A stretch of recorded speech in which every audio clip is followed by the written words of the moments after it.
Voilà, je voulais vous parler des énergies du moment parce que c'est bon, on traverse pardon, des temps très particuliers. On peut ressentir sous diverses formes, que ce soit tout simplement notre énergie qui fait un petit peu des montagnes russes, c'est-à-dire qu'on passe par des ressentis, des émotions, des peurs, des doutes, des souvenirs aussi, comme des vieux dossiers qui reviennent à la surface, plein de choses comme ça qui peuvent nous questionner et nous amener aussi à prendre des décisions très différentes de ce qu'on aurait fait dans le passé.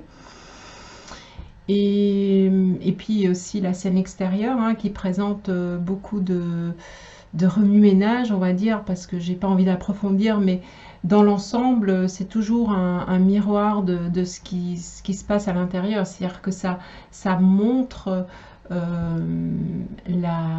recherche, l'urgence en fait de trouver la vérité parmi tous ces mensonges, parmi toutes ces fausses façades.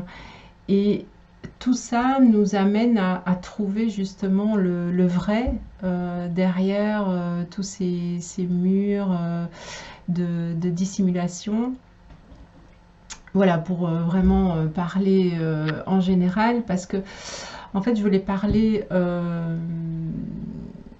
par rapport à notre mental, dans le sens où notre mental est vraiment cette espèce de fenêtre, d'antenne qui va nous expulser à l'extérieur et qui va vraiment nous montrer à quel point on est tourné vers l'extérieur ou au contraire qu'on commence à se tourner vers l'intérieur, c'est-à-dire notre vérité profonde et être plus dans la confiance que dans la peur.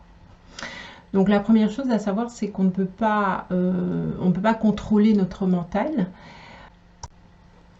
Et ce n'est pas à partir du mental, ce n'est pas le mental qui va calmer le mental. Donc c'est pas en rentrant dans des luttes, des réflexions, parce que là on reste dans le mental et c'est le mental qui veut se calmer lui-même.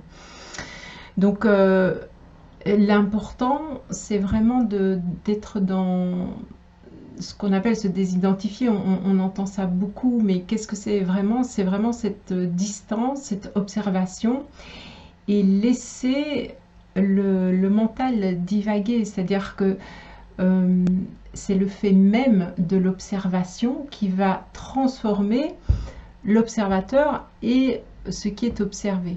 Donc ça, on connaît déjà à partir de la physique quantique. Et donc,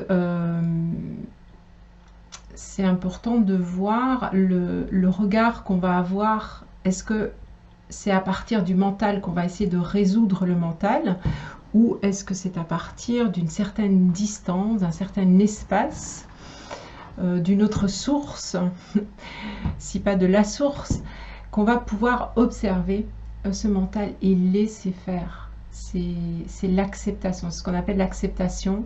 C'est-à-dire, c'est pas être dans l'approbation, mais bien dans l'acceptation et de voir que ce mental, comme la scène extérieure, ça défile, ça.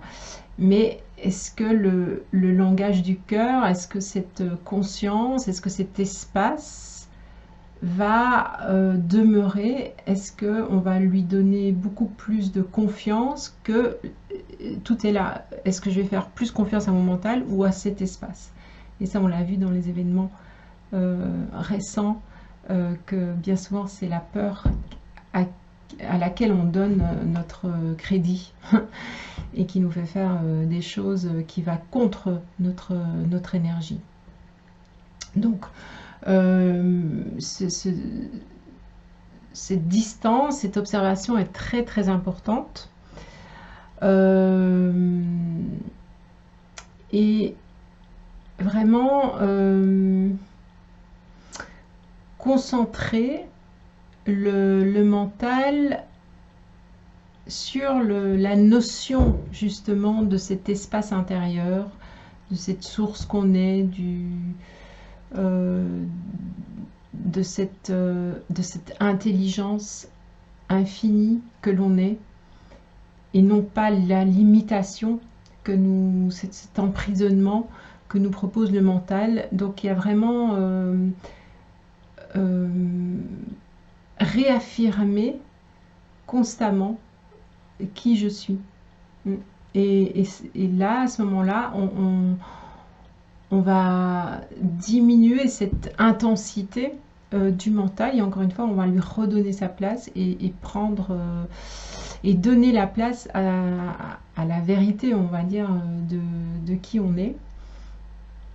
Et donc l'important, c'est de voir le mental et non de vouloir le supprimer. C'est très important comme notion, parce que sinon on reste dans la lutte, et bien il n'y a pas de solution, parce que la solution, et on pourrait dire que la solution universelle, est toujours dans le silence, toujours dans le non-faire, dans le laisser-faire. Elle ne se trouve dans aucune technique, dans aucune réflexion, dans le sens où on fait appel à des mémoires ou des projections dans le futur. Donc il y a vraiment ce regard qui change, en fait. Alors on dit tout ce à quoi on s'oppose se renforce, et tout ce à quoi on tient nous tient. Donc il y a vraiment ce détachement, et prendre conscience, qu'est-ce qu'on nourrit? Est-ce qu'on nourrit notre être essentiel ou notre mental? Donc c'est vraiment chaque fois se replacer, se repositionner, se rappeler de qui on est. C'est ce qu'on appelle aussi alors j'adore cette expression, la divine indifférence, ou la neutralité divine. Alors c'est, voilà, est-ce qu'on va rentrer dans le film? Est-ce qu'on va croire au mensonge, en quelque sorte? Est-ce qu'on va rentrer dans cette pièce de théâtre, ou est-ce qu'on va rester dans cette divine indifférence, c'est-à-dire d'avoir ce regard qui, à partir du tout, à partir de cette immensité, à partir de cette intelligence du réel, et à ce moment-là, on va pouvoir laisser faire les événements qui doivent s'écouler, qui doivent nous montrer des choses, et à ce moment-là, l'expérience devient chaque fois des points de résolution. Et ça, c'est très important aussi. C'est encore une fois le regard que je porte sur mes expériences, que je vais essayer de... Est-ce que je vais le prendre comme une malédiction? Est-ce que je vais essayer de corriger? Ou est-ce que je vais le prendre comme point de résolution? C'est ce qui s'appelle aussi passer de sa vie à la vie. Est-ce qu'on va toujours essayer d'améliorer le personnage qui ne peut pas? On ne peut pas améliorer la vie de notre personnage. On peut avoir un autre regard sur la vie du personnage, c'est tout ce qu'on peut faire. Donc c'est pas à partir de l'ego, c'est pas dans le mental ego que on va pouvoir être plus près de la vérité et de la douceur de la vie. Je ne sais plus qui avait dit, au plus on va se rapprocher du chaos, au plus ça va être léger et facile. Alors ça peut paraître très contradictoire, mais c'est ce qui se passe en ce moment. Les personnes qui sont très à l'extérieur, qui sont très identifiées à leur petite vie, ça devient très difficile.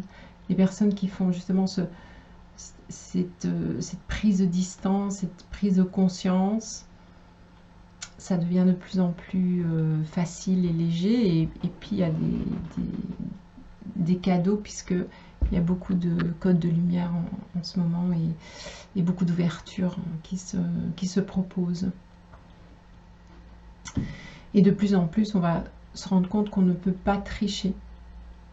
On ne peut pas tricher dans l'énergie. On a beaucoup triché dans la matière. Et c'est ce qui se fait voir en ce moment. Donc il y a aussi ce lâcher prise, et ça donne beaucoup de légèreté, le fait d'arrêter de tricher et de se mentir. On se ment d'abord à soi-même. Et c'est ça qui est en train de lâcher, c'est tous ces mensonges. C'est ce qu'on voit aussi à l'extérieur. Donc, voilà, on parle donc de l'intelligence. En fait, l'intelligence de la lumière, de la vérité, de la source, est la parfaite antithèse de l'intelligence artificielle. Donc ça, il faut toujours voir qu'on travaille en miroir. On a le côté ombre, côté lumière.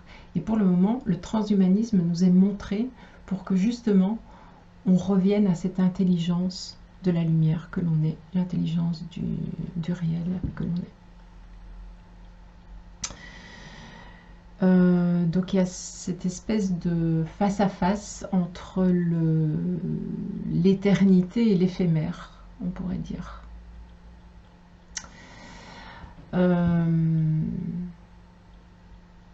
Voilà, et au plus on l'intègre, au plus on va arrêter de se battre contre des chimères, contre l'inévitable, et arrêter d'essayer de sauver notre personnage qui n'est pas quelque chose en soi, c'est simplement des programmations, des mémoires aussi.